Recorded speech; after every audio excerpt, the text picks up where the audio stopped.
എപ്പോഴെങ്കിലും നിങ്ങൾ ചിന്തിച്ചിട്ടുണ്ടോ, ചില ആളുകളെ നിങ്ങൾക്ക് നിർത്താതെ ഓർത്തുകൊണ്ടിരിക്കേണ്ടി വരുന്നത് എന്തുകൊണ്ടാണെന്ന്? അവർ ഇനി നിങ്ങളുടെ ജീവിതത്തിൽ ഉൾപ്പെടേണ്ടവരല്ലെന്ന് നിങ്ങൾക്കറിയാമെങ്കിൽ പോലും.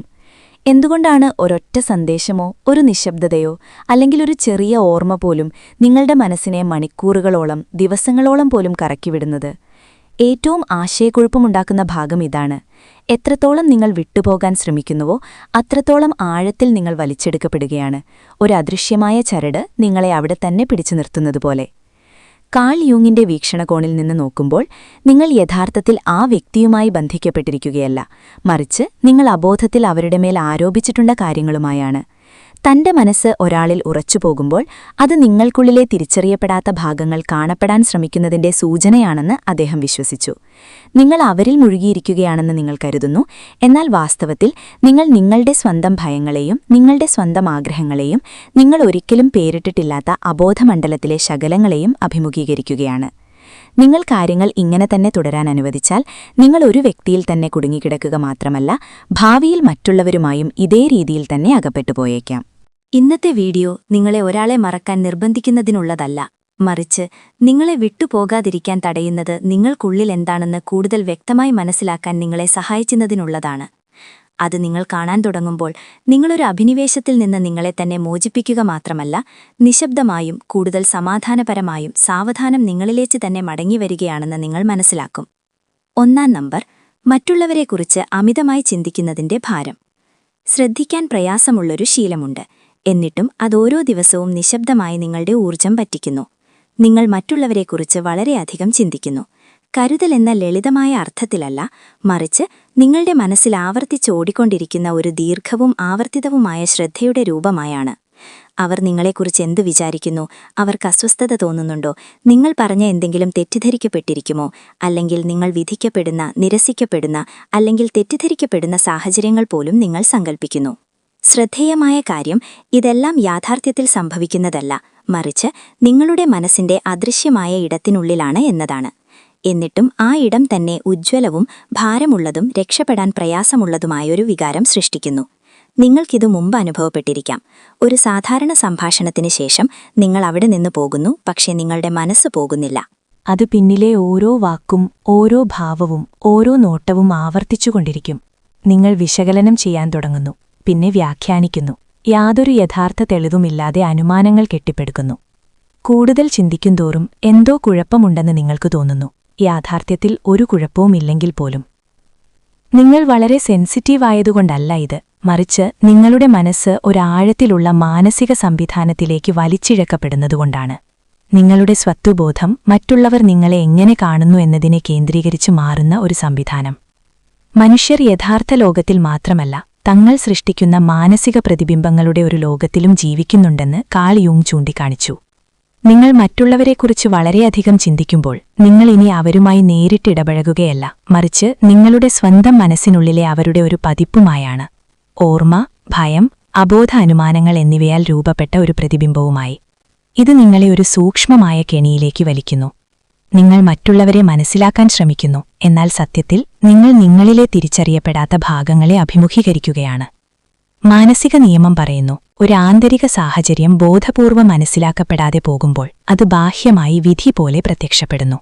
നിങ്ങളുടെ ആന്തരിക അരക്ഷിതാവസ്ഥകളെക്കുറിച്ച് നിങ്ങൾ ബോധവാനല്ലാത്തപ്പോൾ അവ പുറത്തുനിന്ന് വരുന്നതുപോലെ പ്രകടമാകുന്നു. ഈ സാഹചര്യത്തിൽ അവ മറ്റാളുകളുടെ രൂപമെടുക്കുന്നു. നിങ്ങൾ അവരെക്കുറിച്ച് വിഷമിക്കുകയാണെന്ന് നിങ്ങൾ വിശ്വസിക്കുന്നു, എന്നാൽ വാസ്തവത്തിൽ നിങ്ങൾ നിങ്ങളുടെ സ്വന്തം ഭയങ്ങളോടാണ് പ്രതികരിക്കുന്നത്. നിരസിക്കപ്പെടുമോ എന്ന ഭയം, മതിയാകില്ലോ എന്ന ഭയം, വിധിക്കപ്പെടുമോ എന്ന ഭയം. മറ്റുള്ളവർ ഈ ആന്തരിക ഉള്ളടക്കങ്ങൾ ആരോപിക്കപ്പെടുന്ന സ്ക്രീനായി മാറുന്നു. നിങ്ങളുടെ മനസ്സിനെ കണ്ണാടികൾ നിറഞ്ഞ ഒരു മുറിയായി സങ്കൽപ്പിക്കുക. നിങ്ങൾ മറ്റുള്ളവരിൽ വളരെയധികം ശ്രദ്ധ കേന്ദ്രീകരിക്കുമ്പോൾ നിങ്ങളൊരു കണ്ണാടിയുടെ മുന്നിൽ നിന്ന് അതിലൂടെ നോക്കി മറുവശത്തെന്താണുള്ളതെന്ന് മനസ്സിലാക്കാൻ ശ്രമിക്കുന്നു. എന്നാൽ ആദ്യം കാണുന്നത് എപ്പോഴും നിങ്ങളുടെ സ്വന്തം പ്രതിബിംബമാണെന്ന് നിങ്ങൾ മറക്കുന്നു. ഇത് മനസ്സിലാക്കുന്നതിൽ പരാജയപ്പെട്ടാൽ നിങ്ങളുടെ യഥാർത്ഥ സ്വഭാവത്തിനു പകരം വികലമായ പ്രതിഫലനങ്ങളെ അടിസ്ഥാനമാക്കി നിങ്ങൾ സ്വയം ക്രമീകരിച്ചുകൊണ്ടേയിരിക്കും. ഒരു ലളിതമായ ദൈനംദിന ഉദാഹരണം. നിങ്ങൾ ഓൺലൈനിൽ എന്തെങ്കിലും പോസ്റ്റ് ചെയ്യുന്നു. തുടർന്ന് ആരൊക്കെ കണ്ടു, ആരൊക്കെ പ്രതികരിച്ചു, ആരാണ് പ്രതികരിക്കാത്തത് എന്ന് നിരന്തരം പരിശോധിക്കുന്നു. ഓരോ നിശബ്ദതയും ഡീകോഡ് ചെയ്യേണ്ട ഒരു സിഗ്നലായി മാറുന്നു. നിങ്ങൾ ചിന്തിക്കാൻ തുടങ്ങുന്നു, അവർക്കെന്നെ ഇഷ്ടമല്ലേ, ഞാൻ എന്തെങ്കിലും തെറ്റായി പറഞ്ഞോ? എന്നാൽ യാഥാർത്ഥ്യത്തിൽ മിക്ക ആളുകളും അവരുടെ സ്വന്തം ജീവിതത്തിൽ തിരക്കിലായിരിക്കും. ആ നിശബ്ദതയ്ക്ക് അർത്ഥം നൽകുന്നത് നിങ്ങളാണ്. കൂടുതൽ അർത്ഥം നിങ്ങൾ നൽകുന്നുവോ, അത്രത്തോളം നിങ്ങളുടെ സ്വാഭാവിക അവസ്ഥയിൽ നിന്ന് നിങ്ങൾ അകന്നുപോകുന്നു. യഥാർത്ഥ പ്രശ്നം നിങ്ങൾ മറ്റുള്ളവരെക്കുറിച്ച് ചിന്തിക്കുന്നു എന്നതല്ല, മറിച്ച് നിങ്ങൾ ആരാണ് എന്നതും മറ്റുള്ളവർ നിങ്ങളെ എങ്ങനെ കാണുന്നു എന്നതും തമ്മിലുള്ള അതിർവരമ്പ് നിങ്ങൾ ക്രമേണ നഷ്ടപ്പെടുത്തുന്നു എന്നതാണ്. ആ അതിർവരമ്പ് മങ്ങുമ്പോൾ മറ്റുള്ളവരുടെ സങ്കൽപ്പിത കണ്ണുകളിലൂടെ സ്വയം നിരന്തരം നിരീക്ഷിക്കുന്ന ഒരാളായി നിങ്ങൾ ജീവിക്കാൻ തുടങ്ങുന്നു. സംസാരിക്കുന്നതിനു മുമ്പ് നിങ്ങൾ നിങ്ങളുടെ വാക്കുകൾ ക്രമീകരിക്കുന്നു. പ്രകടിപ്പിക്കുന്നതിനു മുമ്പ് നിങ്ങളുടെ വികാരങ്ങളെ അടക്കി നിർത്തുന്നു.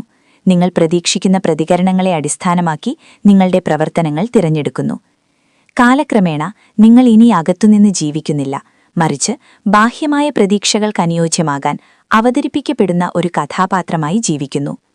ഇത് വളരെ പ്രത്യേകമായ ഒരുതരം ക്ഷീണം സൃഷ്ടിക്കുന്നു.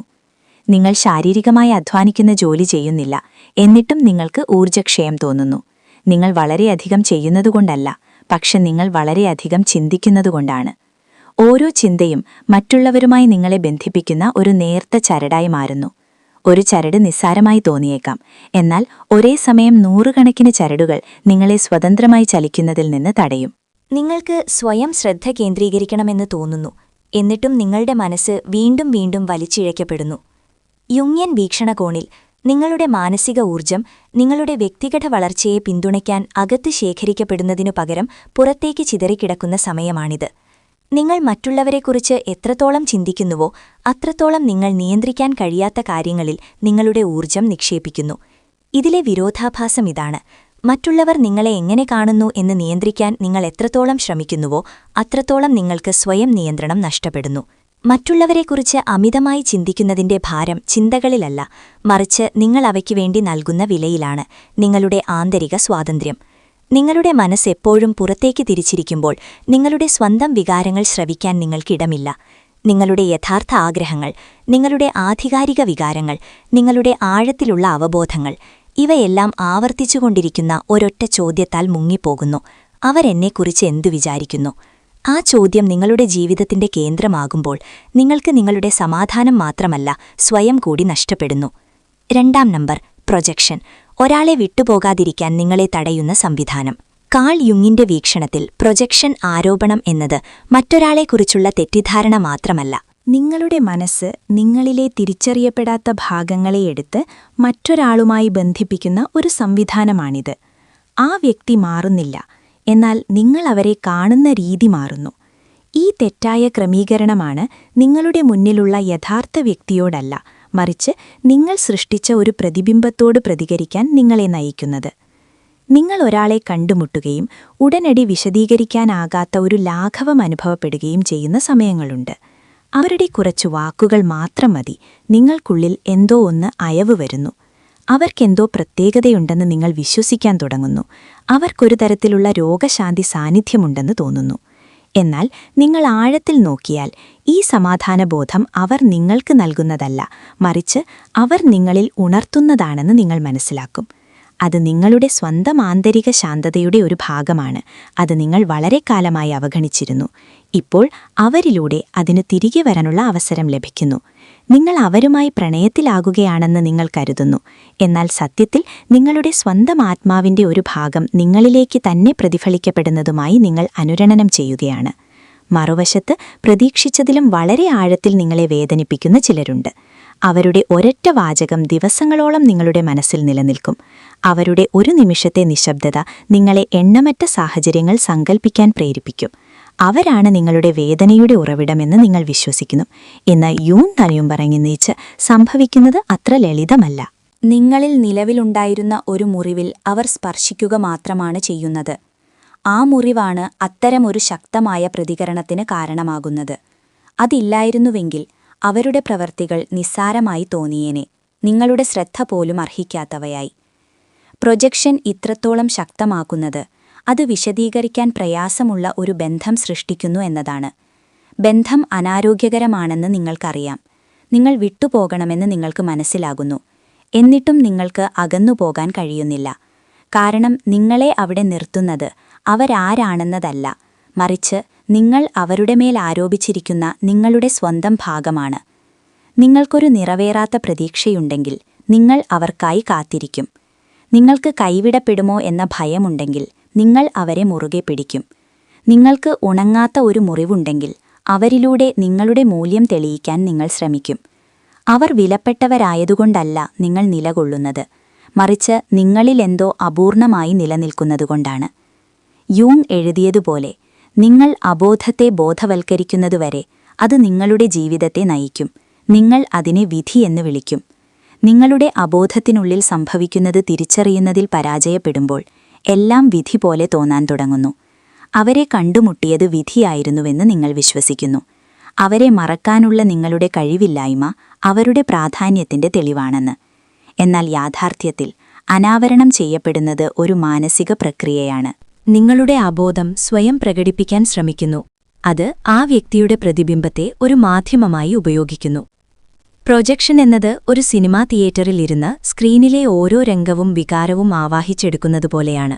സിനിമ പ്രൊജക്റ്റ് ചെയ്യപ്പെടുന്നത് നിങ്ങളുടെ പിന്നിലുള്ള ഒരു ഉറവിടത്തിൽ നിന്നാണെന്ന് മറക്കുന്നു. കഥാപാത്രങ്ങൾ നിങ്ങളെ കരയിപ്പിച്ചേക്കാം, ചിരിപ്പിച്ചേക്കാം, ഓർമ്മിപ്പിച്ചേക്കാം, വേദനിപ്പിച്ചേക്കാം. എന്നാൽ ആ പ്രതിബിംബങ്ങൾ സ്ക്രീനിൽ നിന്ന് വരുന്നതല്ല, നിങ്ങൾ കാണാത്ത പ്രൊജക്ടറിൽ നിന്നാണവ വരുന്നത്. പ്രൊജക്ടർ ഓഫ് ചെയ്യുമ്പോൾ സ്ക്രീൻ അതിന്റെ ശൂന്യമായ അവസ്ഥയിലേക്ക് മടങ്ങുന്നു. നിങ്ങൾക്ക് ചിന്ത നിർത്താനാകാത്ത ആ വ്യക്തിയുടെ കാര്യവും അതുതന്നെ. നിങ്ങൾ ആരോപിച്ച ഊർജം പിൻവലിക്കുമ്പോൾ അവരുടെ പ്രതിബിംബം ക്രമേണ അതിന്റെ യഥാർത്ഥ വലുപ്പത്തിലേക്ക് മടങ്ങുന്നു. ഇനി അതിശയോക്തിപരമല്ല, വികലമല്ല. പ്രൊജക്ഷന്റെ ആഴമായ വേദന ഇതിലാണ്. നിങ്ങൾ മറ്റൊരാളെ തെറ്റിദ്ധരിക്കുക മാത്രമല്ല, നിങ്ങൾ സ്വയം കൂടി തെറ്റിദ്ധരിക്കുകയാണ്. ആ പ്രത്യേക വ്യക്തിയുമായാണ് നിങ്ങൾ പ്രണയത്തിലായിരിക്കുന്നതെന്ന് നിങ്ങൾ വിശ്വസിക്കുന്നു. എന്നാൽ സത്യത്തിൽ നിങ്ങൾക്കുള്ളിൽ ജീവൻ പ്രാപിക്കാൻ ശ്രമിക്കുന്ന ഒരു ഭാഗവുമായാണ് നിങ്ങൾ പ്രണയത്തിലായിരിക്കുന്നത്. സമ്പൂർണ്ണത അനുഭവിക്കാൻ നിങ്ങൾക്ക് അവരെ ആവശ്യമാണെന്ന് നിങ്ങൾ വിശ്വസിക്കുന്നു. എന്നാൽ നിങ്ങൾക്ക് യഥാർത്ഥത്തിൽ ആവശ്യമുള്ളത് വളരെ മുമ്പ് നഷ്ടപ്പെട്ട ആ സമ്പൂർണ്ണതയുടെ ബോധമാണ്. നിങ്ങളെ വിട്ടുപോകാൻ അനുവദിക്കാത്ത എന്തോ അവരിൽ അതുല്യമായി പ്രത്യേകതയുണ്ടെന്ന് നിങ്ങൾ വിശ്വസിക്കുന്നു. എന്നിട്ടും ആ പ്രത്യേകത വരുന്നത് നിങ്ങൾ അബോധത്തിൽ അവരുടെ മേൽ ആരോപിച്ച കാര്യങ്ങളിൽ നിന്നാണ്. അതുകൊണ്ടാണ് ചിന്തിക്കുന്നത് നിർത്താൻ സ്വയം നിർബന്ധിച്ചോ ശ്രദ്ധ തിരിച്ചുവിടാൻ ശ്രമിച്ചോ മാത്രം ഒരാളിൽ നിന്ന് സ്വയം മോചിപ്പിക്കാൻ കഴിയാത്തത്. നിങ്ങൾക്ക് അവരിൽ നിന്ന് ഓടിപ്പോകാൻ കഴിയില്ല, കാരണം നിങ്ങൾ രക്ഷപ്പെടാൻ ശ്രമിക്കുന്നത് യഥാർത്ഥത്തിൽ നിങ്ങൾക്കുള്ളിൽ തന്നെ ജീവിക്കുന്നു.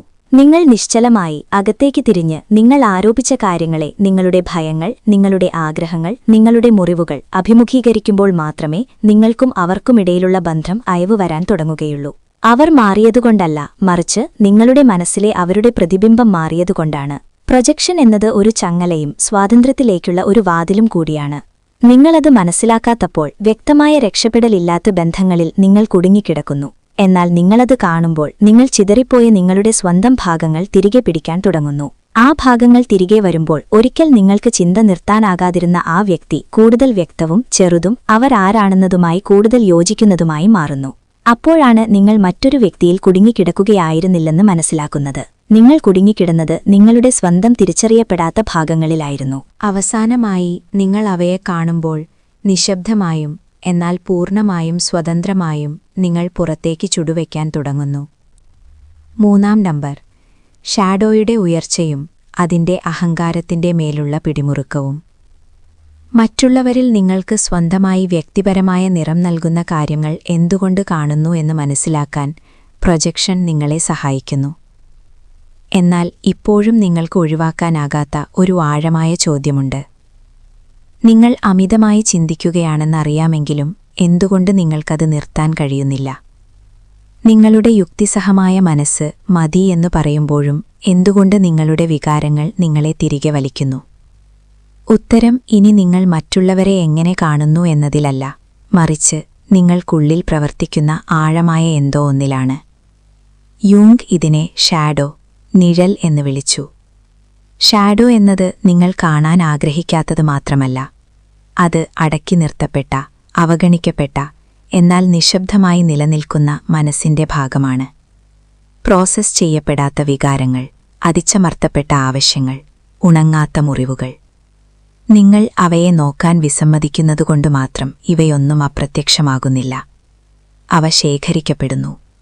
ശരിയായ സാഹചര്യമുണ്ടാകുമ്പോൾ അവ ഉപരിതലത്തിലേക്ക് വരുന്നു.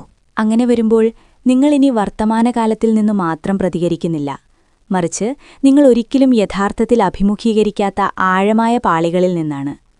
യുങ് ഒരിക്കൽ പറഞ്ഞു, എല്ലാവരും ഒരു ഷാഡോയെ വഹിക്കുന്നു.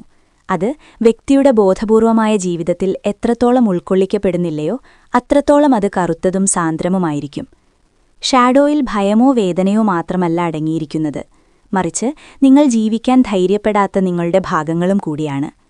സ്നേഹിക്കപ്പെടേണ്ടതിൻ്റെ ആവശ്യം, അംഗീകരിക്കപ്പെടേണ്ടത്, നിങ്ങളുടെ ആഗ്രഹങ്ങൾ, നിങ്ങളുടെ സംവേദനക്ഷമത, നിങ്ങൾക്ക് പാടില്ലെന്നൊരിക്കൽ വിശ്വസിച്ച ശക്തമായ ഊർജങ്ങൾ പോലും. വളരെ പരിചിതമായ സാഹചര്യങ്ങളിൽ നിങ്ങൾക്കിത് തിരിച്ചറിയാൻ കഴിയും. നിങ്ങൾക്ക് പൂർണ്ണമായും സുഖമായി, വ്യക്തതയോടെ, സ്വതന്ത്രമായി തോന്നുന്ന നിമിഷങ്ങളുണ്ട്. പിന്നെ ഒരാൾ പ്രത്യക്ഷപ്പെടുന്നു. അവർ വല്ലാത്ത എന്തെങ്കിലും ചെയ്യുന്നില്ല. ഒരുപക്ഷെ അവർ പതിവിലും സാവധാനത്തിൽ മറുപടി പറയുന്നു, അല്ലെങ്കിൽ ഒരിക്കൽ അവഗണിക്കുന്നു. നിങ്ങളുടെ യുക്തിസഹമായ മനസ്സ് അത് പ്രശ്നമല്ലെന്നു പറയുന്നു. എന്നാൽ ആഴമായ തലത്തിൽ മറ്റെന്തോ ഉയരാൻ തുടങ്ങുന്നു. അസ്വസ്ഥത, അവഗണിക്കപ്പെട്ട ഒരു ബോധം, അല്ലെങ്കിൽ ഒരു അവ്യക്തമായ അസ്വസ്ഥ്യം. ആ നിമിഷം മുതൽ നിങ്ങളുടെ മനസ്സ് ആ വ്യക്തിയെ ആവശ്യത്തിലധികം കറങ്ങാൻ തുടങ്ങുന്നു. നിങ്ങൾ ശ്രദ്ധിക്കുന്നു, നിങ്ങൾ വിശകലനം ചെയ്യുന്നു, നിങ്ങൾ കാത്തിരിക്കുന്നു. അവരത്ര പ്രധാനമായതുകൊണ്ടല്ല, മറിച്ച് അവർ നിങ്ങളിൽ ഒരിക്കലും പരിഹരിക്കപ്പെടാത്ത എന്തോ ഒന്നിൽ സ്പർശിച്ചതുകൊണ്ടാണ്. ഷാഡോ സജീവമാകുമ്പോൾ അത് വ്യക്തമായ രീതിയിൽ പ്രത്യക്ഷപ്പെടുന്നില്ല, മറിച്ച് സൂക്ഷ്മതയോടെ പ്രവർത്തിക്കുന്നു. അത് വികാരങ്ങളെ വർദ്ധിപ്പിക്കുന്നു. ഒരു ചെറിയ വിശദാംശം അതിന്റെ യാഥാർത്ഥ്യത്തേക്കാൾ വലുതായി മാറുന്നു. ഒരു ചെറിയ അകലം നിങ്ങളുടെ ചിന്തകൾ കൈയടക്കുന്ന ഒന്നായി മാറുന്നു. ഒരു സാധാരണ വ്യക്തി പെട്ടെന്ന് വിശദീകരിക്കാൻ പ്രയാസമുള്ള രീതിയിൽ പ്രാധാന്യമർഹിക്കുന്നതായി തോന്നുന്നു. നിങ്ങളുടെ ശ്രദ്ധ അവരിലേക്ക് പുറത്തേക്ക് നീങ്ങുന്നതായി നിങ്ങൾക്ക് തോന്നുന്നു. എന്നാൽ യാഥാർത്ഥ്യത്തിൽ നിങ്ങൾ നിങ്ങളിലേക്ക് തന്നെ, നിങ്ങളുടെ ഒരു ഭാഗത്തിലേക്ക് വലിച്ചിഴക്കപ്പെടുകയാണ്. ഈ പ്രക്രിയ തിരിച്ചറിയാൻ പ്രയാസമാക്കുന്നത് എല്ലാം ഇപ്പോഴും വളരെ യാഥാർത്ഥ്യമായി തോന്നുന്നു എന്നതാണ്. നിങ്ങളുടെ വികാരങ്ങൾ യുക്തിസഹമാണെന്നും ആ അറ്റാച്ച്മെന്റിനൊരു കാരണമുണ്ടെന്നും വേദന വരുന്നത് മറ്റേ വ്യക്തിയിൽ നിന്നാണെന്നും നിങ്ങൾ വിശ്വസിക്കുന്നു. എന്നാൽ യൂങ് മുന്നറിയിച്ചതുപോലെ നിങ്ങൾ അബോധത്തെ ബോധവൽക്കരിക്കുന്നതുവരെ അത് നിങ്ങളുടെ ജീവിതത്തെ നയിക്കും. നിങ്ങൾ അതിനെ വിധിയെന്ന് വിളിക്കും. അബോധം തിരിച്ചറിയപ്പെടാത്തപ്പോൾ അത് നിങ്ങളെ നയിക്കുന്നു. നിങ്ങൾ അതിനെ വിധിയെന്ന് തെറ്റിദ്ധരിക്കുന്നു. നിങ്ങൾ വർത്തമാനത്തോട് പ്രതികരിക്കുകയാണെന്ന് കരുതുന്നു. എന്നാൽ യാഥാർത്ഥ്യത്തിൽ നിങ്ങൾ ഭൂതകാലത്തോടാണ് പ്രതികരിക്കുന്നത്. ഷാഡോയെ എപ്പോഴും അടച്ചിട്ടിരിക്കുന്ന ഒരു മുറിയായി സങ്കൽപ്പിക്കുക. അകത്ത് ഒരിക്കൽ നിങ്ങൾ അഭിമുഖീകരിക്കാൻ വിസമ്മതിച്ച എല്ലാ കാര്യങ്ങളുമുണ്ട്. കൈവിടപ്പെടുമോ എന്ന ഭയം, മതിയാകില്ല എന്ന തോന്നൽ, ശ്രദ്ധയ്ക്കുള്ള ആവശ്യം, പഴയ ഓർമ്മകൾ. വർത്തമാനകാലത്തെ ഒരു സാഹചര്യം ആ വാതിലിൽ സ്പർശിക്കുമ്പോൾ അത് തുറക്കുകയും അകത്തുള്ളതെല്ലാം ഒരുമിച്ച് പുറത്തേക്കൊഴുകുകയും ചെയ്യുന്നു. അഹങ്കാരത്തിന്, ഈഗോ, ഇതെല്ലാം പ്രോസസ്സ് ചെയ്യാൻ കഴിയില്ല. അതിനാൽ അത് വളരെ പരിചിതമായ എന്തോ ഒന്ന് ചെയ്യുന്നു. അത് നിങ്ങളുടെ ശ്രദ്ധ പുറത്തേക്ക് തള്ളിവിടുന്നു. അങ്ങനെ നിങ്ങൾ തിരിഞ്ഞ് സ്വയം നോക്കേണ്ടി വരുന്നില്ല. അതുകൊണ്ടാണ് നിങ്ങൾക്ക് നിർത്താൻ കഴിയാത്തത്. നിങ്ങൾ ദുർബലനായതുകൊണ്ടല്ല, മറിച്ച് നിങ്ങളിൽ കാണപ്പെടേണ്ട ഒരു ഭാഗമുണ്ട്. അതിന് നിങ്ങൾ ഇതുവരെ തയ്യാറായിട്ടില്ല. ഷാഡോ ഒരു വളരെ സൂക്ഷ്മമായ മിഥ്യയും സൃഷ്ടിക്കുന്നു. നിങ്ങൾ അനുഭവിക്കുന്നത് പ്രത്യേകമാണ്, അതുല്യമാണ്, ഒരു പ്രത്യേക വ്യക്തിയുമായി ബന്ധപ്പെട്ടതാണ് എന്ന തോന്നൽ. ഈ വ്യക്തിക്ക് മാത്രമേ നിങ്ങളെ ഇങ്ങനെ തോന്നിപ്പിക്കാൻ കഴിയൂ എന്ന് നിങ്ങൾ വിശ്വസിക്കുന്നു. എന്നാൽ യാഥാർത്ഥ്യത്തിൽ നിങ്ങളിൽ നിലവിലുള്ള എന്തോ ഒന്നിൽ സ്പർശിച്ച ഒരാൾ മാത്രമാണവർ. ഇതു മനസ്സിലാക്കാൻ തുടങ്ങുമ്പോൾ നിശബ്ദവും എന്നാൽ പ്രധാനപ്പെട്ടതുമായൊരു മാറ്റം സംഭവിക്കുന്നു. നിങ്ങൾ ഇനി നിങ്ങളുടെ വികാരങ്ങളെ നിയന്ത്രിക്കാനോ സ്വയം മറക്കാൻ നിർബന്ധിക്കാനോ ശ്രമിക്കുന്നില്ല. പകരം നിങ്ങൾ നിരീക്ഷിക്കാൻ തുടങ്ങുകയും അകത്തേക്ക് തിരിയുകയും ചെയ്യുന്നു. അങ്ങനെ ചെയ്യുമ്പോൾ ഷാഡോ ക്രമേണ അതിന്റെ ശക്തി നഷ്ടപ്പെടുന്നു. നിങ്ങൾ അതിനോട് പോരാടേണ്ടതില്ല, നിങ്ങൾ അതിനെ കാണുക മാത്രം വേണം. ഇരുട്ടിൽ മറഞ്ഞിരുന്നത് അവബോധത്തിലേക്ക് കൊണ്ടുവരുമ്പോൾ അതിനിനി നിങ്ങളെ അബോധത്തിൽ വലിക്കേണ്ടതില്ല. നിങ്ങളുടെ വികാരങ്ങൾ കൂടുതൽ വ്യക്തമാകുന്നു. നിങ്ങളുടെ പ്രതികരണങ്ങൾ മന്ദഗതിയിലാകുന്നു. തിരഞ്ഞെടുപ്പിനുള്ള ഇടം നിങ്ങൾ സൃഷ്ടിക്കാൻ തുടങ്ങുന്നു. ഒടുവിൽ നിങ്ങൾ ഒരാളിലേക്ക് ആകർഷിക്കപ്പെടുന്നത് അവർ നിങ്ങളിലെ മറഞ്ഞിരിക്കുന്ന ഒരു ഭാഗത്ത് സ്പർശിച്ചതുകൊണ്ട് മാത്രമല്ലെന്ന് നിങ്ങൾ മനസ്സിലാക്കുന്നു. നിങ്ങൾക്കിപ്പോഴും വികാരങ്ങൾ തോന്നാം, പക്ഷേ നിങ്ങൾ ഇനി നിയന്ത്രിക്കപ്പെടുന്നില്ല. നിങ്ങൾ നിങ്ങളിൽ കൂടുതൽ അധിഷ്ഠിതനാകുന്നു. ആ സ്ഥാനത്ത് നിന്ന് നിങ്ങളുടെ ബന്ധങ്ങൾ ഭാരം കുറഞ്ഞതും വ്യക്തവും കൂടുതൽ ആധികാരികവുമാകുന്നു. ഷാഡോ ആധിപത്യം സ്ഥാപിക്കുമ്പോൾ നിങ്ങൾ ഇനി നിങ്ങളുടെ കേന്ദ്രത്തിൽ നിന്ന് ജീവിക്കുന്നില്ല. ഉറവിടം വ്യക്തമല്ലാത്ത വികാരങ്ങളാലും നിങ്ങൾക്ക് നിയന്ത്രിക്കാനാകാത്ത ചിന്തകളാലും യാഥാർത്ഥ്യത്തെ കവിയുന്ന പ്രതികരണങ്ങളാലും നിങ്ങൾ വലിച്ചിഴക്കപ്പെടുന്നു. നിങ്ങൾ കൂടുതൽ സെൻസിറ്റീവും എളുപ്പത്തിൽ വേദനിക്കുന്നവനും എളുപ്പത്തിൽ കുടുങ്ങുന്നവനുമായി തീരുന്നു. ഇതാണ് യഥാർത്ഥ വികാരമെന്ന് നിങ്ങൾ വിശ്വസിക്കുന്നു. എന്നാൽ അവബോധത്തിൽ നിന്ന് വരുന്ന യഥാർത്ഥ വികാരം നിങ്ങളെ ക്ഷീണിപ്പിക്കുന്നില്ല. ഷാഡോയാൽ നയിക്കപ്പെടുന്ന വികാരങ്ങൾ മാത്രമേ നിങ്ങളെ അങ്ങനെ ക്ഷീണിപ്പിക്കുകയുള്ളൂ. പ്രധാനം നിങ്ങൾ ഷാഡോയോട് പോരാടണമെന്നല്ല, നിങ്ങൾ അതിനെ പരാജയപ്പെടുത്തേണ്ടതില്ല. നിങ്ങൾ അതിനെ കാണുക മാത്രം വേണം. കാരണം നിങ്ങൾ അതിൽ നിന്ന് അകന്നു നിൽക്കുമ്പോൾ മാത്രമേ ഇരുട്ടിന് ശക്തിയുള്ളൂ. നിങ്ങൾക്കുള്ളിൽ ഉയരുന്നത് തിരിച്ചറിയാൻ തുടങ്ങുമ്പോൾ ഷാഡോയ്ക്ക് ഇനി അഭിനിവേശത്തിലൂടെ നിങ്ങളെ വലിക്കേണ്ടതില്ല. അത് ക്രമേണ ഒരു അദൃശ്യ ശക്തിക്കു പകരം സംയോജിപ്പിക്കപ്പെടുന്ന എന്തോ ഒന്നായി മാറുന്നു. ആ സമയത്ത് നിങ്ങൾ ലളിതവും എന്നാൽ ആഴവുമുള്ള ഒരു കാര്യം മനസ്സിലാക്കുന്നു. നിങ്ങൾ ഒരാളിലേക്ക് ആകർഷിക്കപ്പെടുന്നത് അവർ നിങ്ങളിലെ ഒരു മുറിവിൽ സ്പർശിച്ചതുകൊണ്ട് മാത്രമല്ല, നിങ്ങൾ നിങ്ങളിൽ ഉറച്ചു നിൽക്കുന്നു. ആ സ്ഥാനത്ത് നിന്ന് എല്ലാ ബന്ധങ്ങളും കൂടുതൽ വ്യക്തവും ഭാരം കുറഞ്ഞതും വളരെ യഥാർത്ഥവുമായി തീരുന്നു.